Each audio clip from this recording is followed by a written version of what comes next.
I never believed in the paranormal until I watched the video my sister sent me at 3:17 a.m. on October 14th. She's been missing for 6 months now, and the police have closed the case. They think she ran away. They didn't see what I saw on that footage. They didn't hear what I heard. And maybe that's the best, because once you see it, you can't unsee it. Once you know what's out there, you realize how thin the barrier really is between our world and whatever lies beyond. My sister Emma was always the adventurous one. While I stayed home studying for my accounting exams, she was out exploring abandoned buildings, investigating local legends, running a moderately successful YouTube channel about urban exploration and supposedly haunted locations. She had about 50,000 subscribers who loved watching her crawl through decaying hospitals and walk through forests where people claimed to see shadow figures. I always thought it was harmless fun, cheap thrills for people who wanted to believe in something beyond the mundane reality of everyday life. I never actually watched her videos.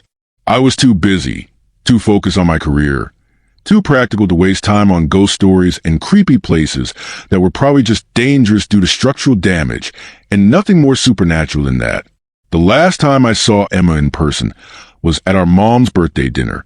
She seemed distracted, kept checking her phone, and barely touched the lasagna that Mom had spent all afternoon making. When I asked her what was wrong, she just smiled that distant smile of hers and said she was working on her biggest video yet. She'd found something, she said, something real. I remember rolling my eyes, making some dismissive comment about how all her videos claimed to show something real, and she'd gotten angry with me. We'd argued. She'd called me closed-minded and boring. I'd call her reckless and childish. She left early, and I didn't bother calling to apologize. I figured I'd see her at Thanksgiving. I figured we had time. 3 weeks later, I got the video message. My phone buzzed on my nightstand at 3:17 a.m., pulling me from a deep sleep. I almost ignored it, almost rolled over and went back to sleep, but something made me pick up the phone. Maybe it was intuition. Maybe it was fate. Maybe it was something else entirely, something that wanted me to see what was about to unfold. The message was from Emma. No text, just a video file. I should have known something was wrong immediately. Emma never contacted me about her channel stuff. She knew I wasn't interested. I sat up in bed, my room dark except for the glow of my phone screen, and pressed play. The video was shaky, clearly filmed on her phone, in what looked like nearly complete darkness. I could hear her breathing, rapid and shallow, almost panicked.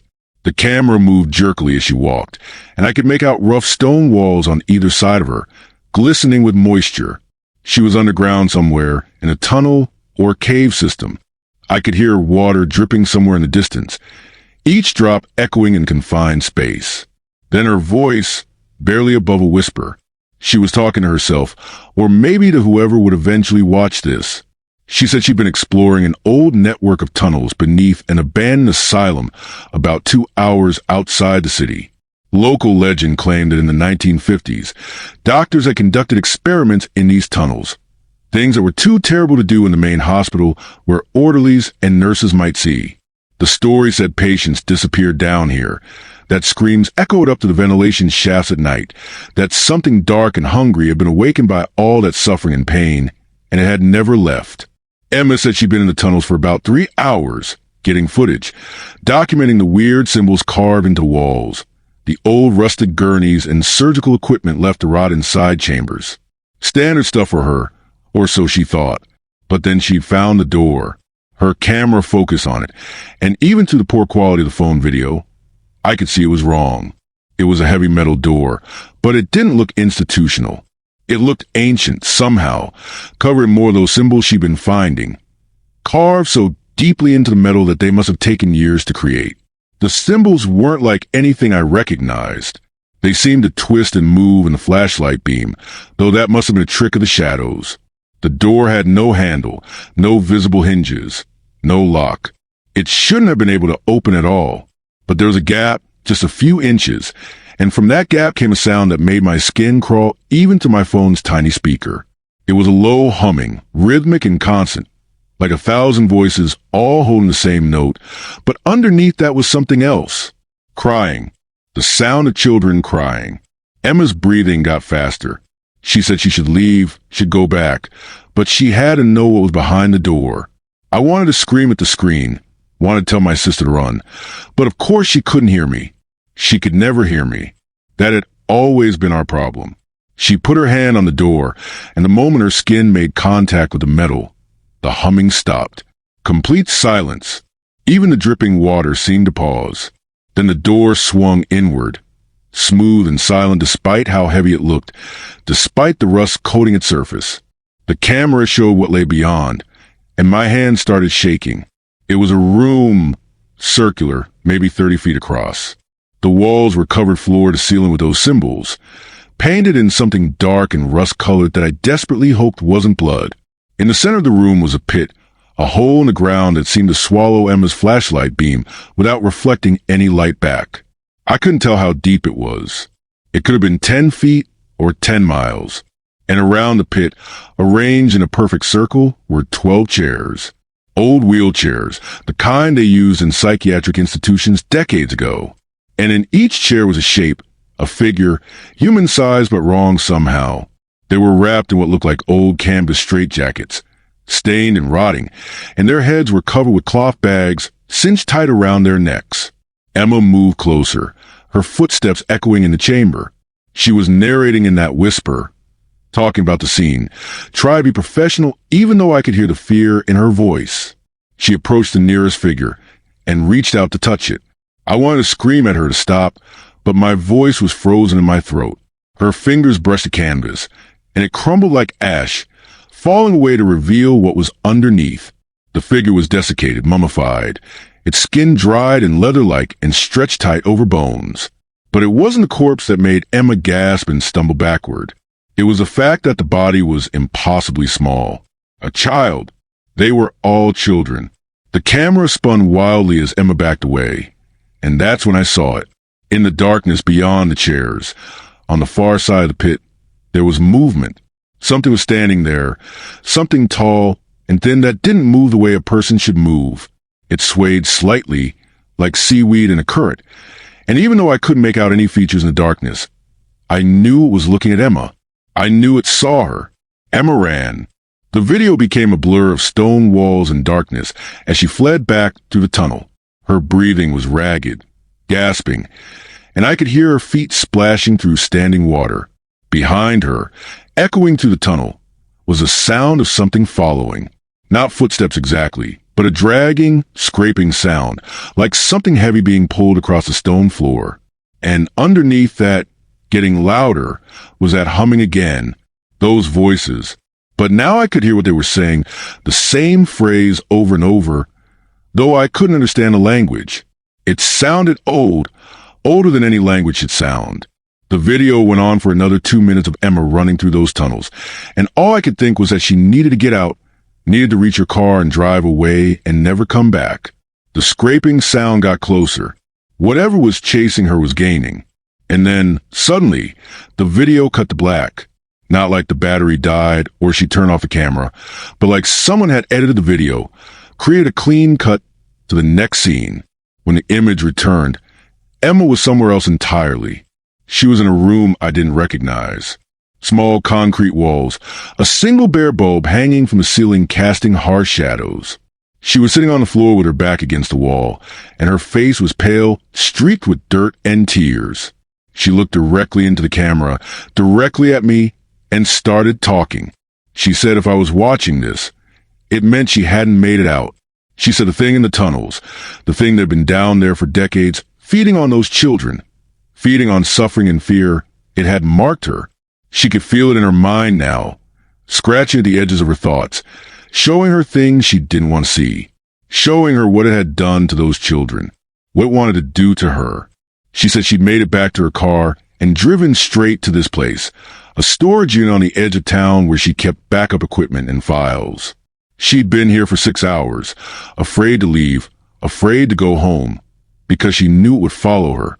She knew it would find anyone she cared about. She was crying as she talked, wiping at her face with shaking hands. She said she was going to go back to the tunnels. She had to. It was the only way to stop it from coming after our family, after me. She said the door hadn't been locked for a reason. It was a trap, and she'd sprung it, and now there was only one way to close it again. Someone had to go through that door and into the pit. Someone had to take the place of those children, to feed the thing that lived in the darkness, to give it what it needed so it would stay down there in the deep places where it belonged. She said she was sorry. Sorry for all the times we'd fought. Sorry for not being the sister I needed. Sorry for being reckless and stupid and thinking she was invincible. She said she loved me, and then she said something that still haunts me, that I hear in my mind every single night when I try to sleep. She said that if I ever saw her again, if she ever came home, I shouldn't trust her. I shouldn't let her in, because it wouldn't really be her anymore. The thing in the tunnels. It could wear people like clothes. It could hollow them out and crawl inside and pretend to be human. And it was so hungry.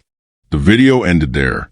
I sat in my dark bedroom, shaking, tears streaming down my face, and immediately called Emma's phone. It rang once and went to voicemail. I called again. Same thing. I called 15 times, leaving increasingly frantic messages, begging her to answer, to tell me where she was, to come home so we could figure this out together. Nothing. I called the police at 4:30 a.m., told them my sister was in danger, that she'd sent me a video from some tunnels beneath an abandoned asylum, and now she wasn't answering her phone. They took my report, said they'd send someone to check on her apartment, said they'd look for her car. They found it 3 days later in the parking lot of that storage facility she'd mentioned. Her phone was on the front seat, battery dead. Her equipment was in the storage unit, but her main camera was missing. There was no sign of her. The police investigated for 2 months. They searched the storage facility, questioned her friends and other urban explorers, checked her bank accounts and credit cards. Nothing. No activity, no sightings, no clues. They found the abandoned asylum she'd mentioned, but they said there were no tunnels beneath it, just a basement that had been sealed off decades ago. They said maybe she'd been confused. Maybe she'd actually been somewhere else. They suggested that she might have staged the whole thing, that urban explorers sometimes pulled elaborate hoaxes for attention. They pointed out that her subscriber count had jumped significantly after news of her disappearance spread. They implied that maybe she was hiding somewhere, waiting for the right moment to reveal it had all been a publicity stunt. I gave them the video. They watched it, and I could see the skepticism in their eyes. One detective asked me if I knew how easy it was to fake footage like that these days, how anyone with basic video editing skills could create something creepy and convincing. He said the figures in the chairs were probably just mannequins or props. He said the thing Emma claimed was chasing her was probably just shadows and imagination. He said my sister was troubled, that her content showed an unhealthy obsession with the macabre, and that people like that sometimes disappeared on purpose, seeking the ultimate thrill or escaping problems in their real lives. I wanted to hit him.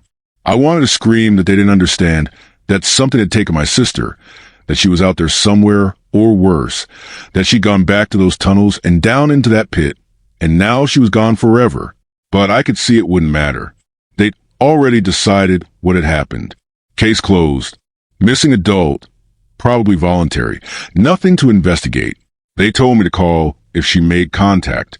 They said most people who disappear on purpose eventually reach out to family. They said I should be patient. That was 6 months ago. I haven't been patient. I've been searching. I've driven to every abandoned asylum within a 3-hour radius of the city, looking for tunnels, looking for that door. I've crawled through basements and storm drains and old mine shafts. I've found nothing.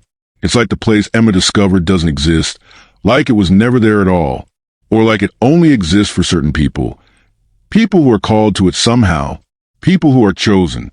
I've watched the video 100 times, pausing it, enhancing it as much as I can with software I barely know how to use, trying to find clues. I've screenshotted those symbols and searched them online, in books about ancient languages and occult practices.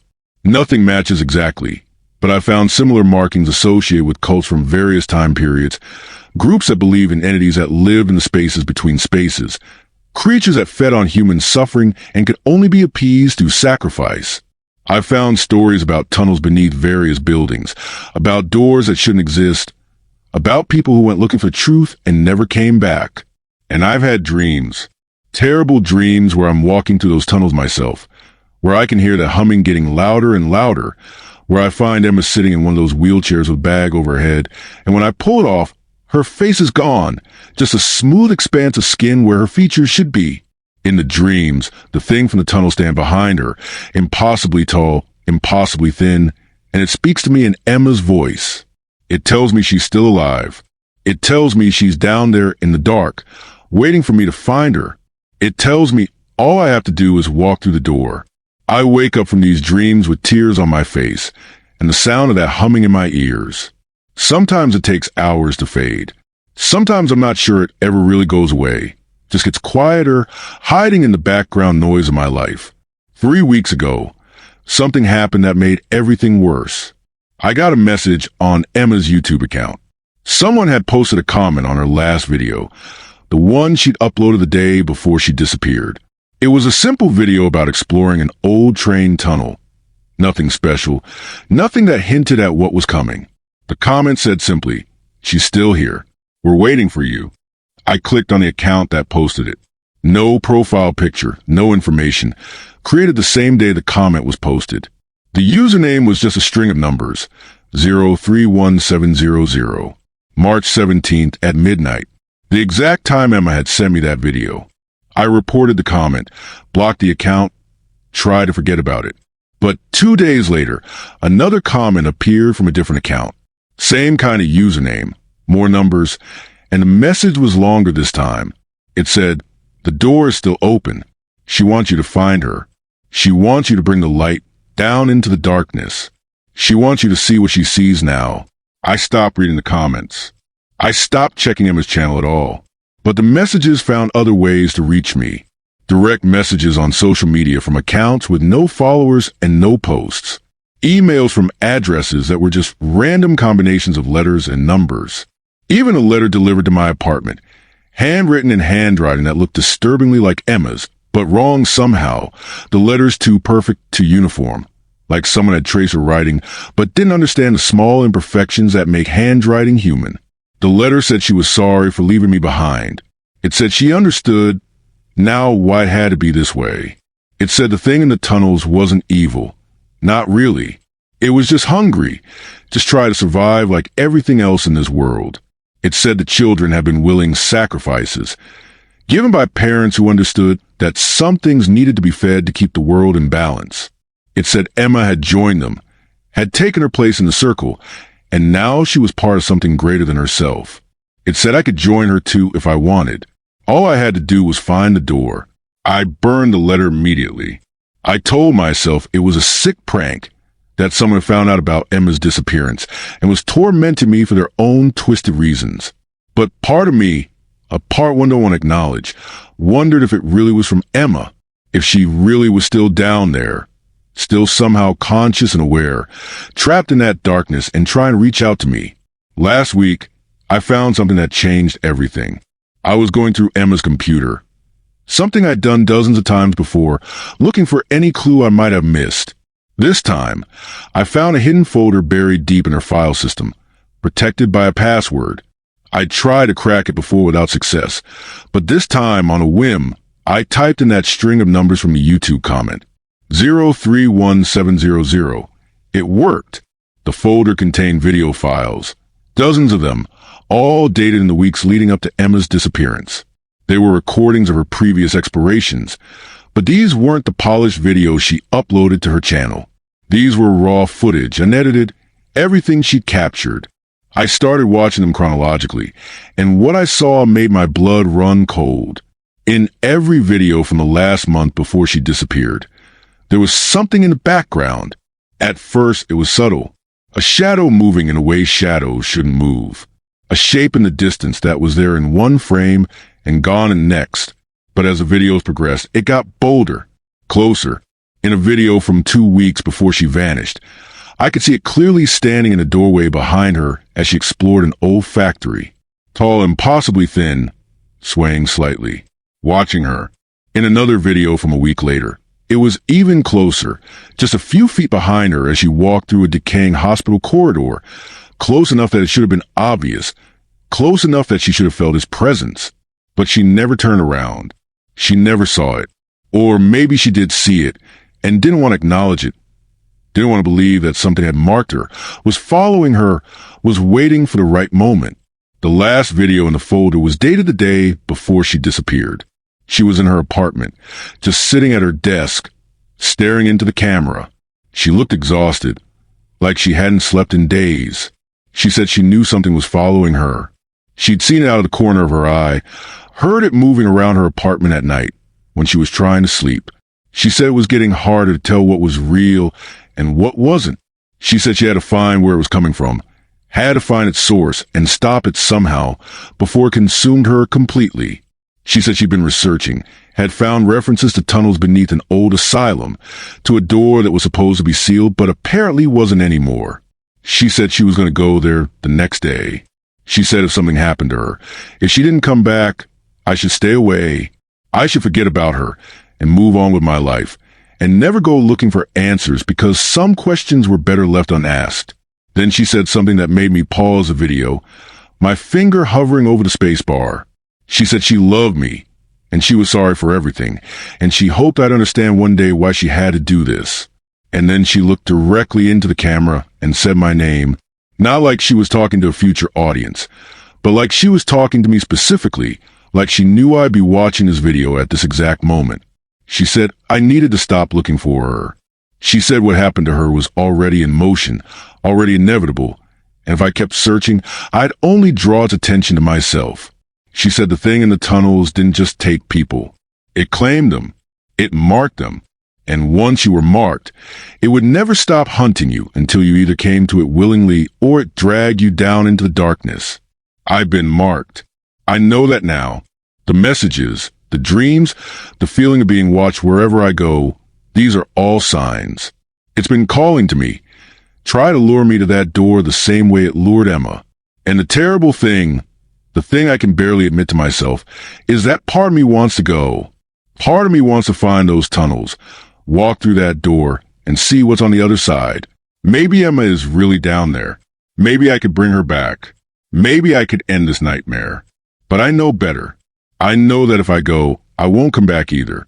I'll become another figure sitting in one of those wheelchairs in the dark, another offering to whatever lives in that pit. And then it will use me to call someone else, maybe my mom, maybe one of Emma's friends, and the cycle will continue. That's how it works. That's how it's always worked. It feeds on our love for each other, on our inability to let go, on our desperate hope that the people we've lost might somehow still be saved. So I'm writing this instead. I'm documenting everything that happened, everything I know, and I'm posting it online in the hopes that someone will read it and understand.